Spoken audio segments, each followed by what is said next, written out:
හැබැයි බෝලර්ස්ට නම් chance එකක් තියෙනවා. හොඳ බෝලර්ස් ටිකක් ඉන්නවා. ඒ කියන්නේ 140 විතර ටෙනිස් බෝලේ දානවා. හිතා ගන්න බෑ. ඔක්කොම හැබැයි මේ ස්කෝර් ආරම ඔක්කොම ස්කෝර් ආරම වැඩක් නැහැ කියලා. හැබැයි ඒ කට්ටිය ලබන මේ කවුද ඔබට නම් මතක මෙහෙම টপ බෝල් ප්ලේයර්ස් කවුද ඉන්නේ? පොඩි අය තමයි ඉන්නේ. ඇත්තටම ඉස්සරන අර හාමිට්ලා සුරේකලා එහෙම දැම්මා. දැන් ඉන්නවා නම් දන්නේ නැහැ මේ ටැමිල් ළමයි ටිකක්. මුස්ලිම් ළමයි ටික ටැමිල් ළමයි ටික දාන බෝලේ ලහිරු ඒ කියන්නේ අපිට නම් බැට් උස්සන්න බෑ. ඇත්ත කියන්නේ ඕනේ. අර දැකලා අර පේස් කළා තමයි ඒ කට්ටියට හයක් ගහන ටික කාලයක් යනකම් අර ධන සම්පත්ලාට තියෙන වාසිය ඒක. එයාලට හැමදාම හම්බ වෙනවනේ.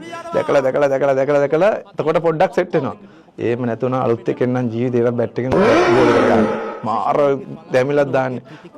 එයාලා යූස් කරන ටැක්ටික්ස් එහෙම වැඩක් නැහැ. ශ්‍රී ලංකා ටීම් එකට එහෙම ආවොත් ඒ වගේ ටැක්ටික්ස් නිකම්ම දිනු. ඒ කියන්නේ මාර්ද තාම මම මේ නිකන් කියන්නේ T20 වන් ඩේ වල එහෙම එන්ඩ් එකවත් තාම ශ්‍රී ලංකා ටීම් එකේ දෙන්න දන්නේ නැහැ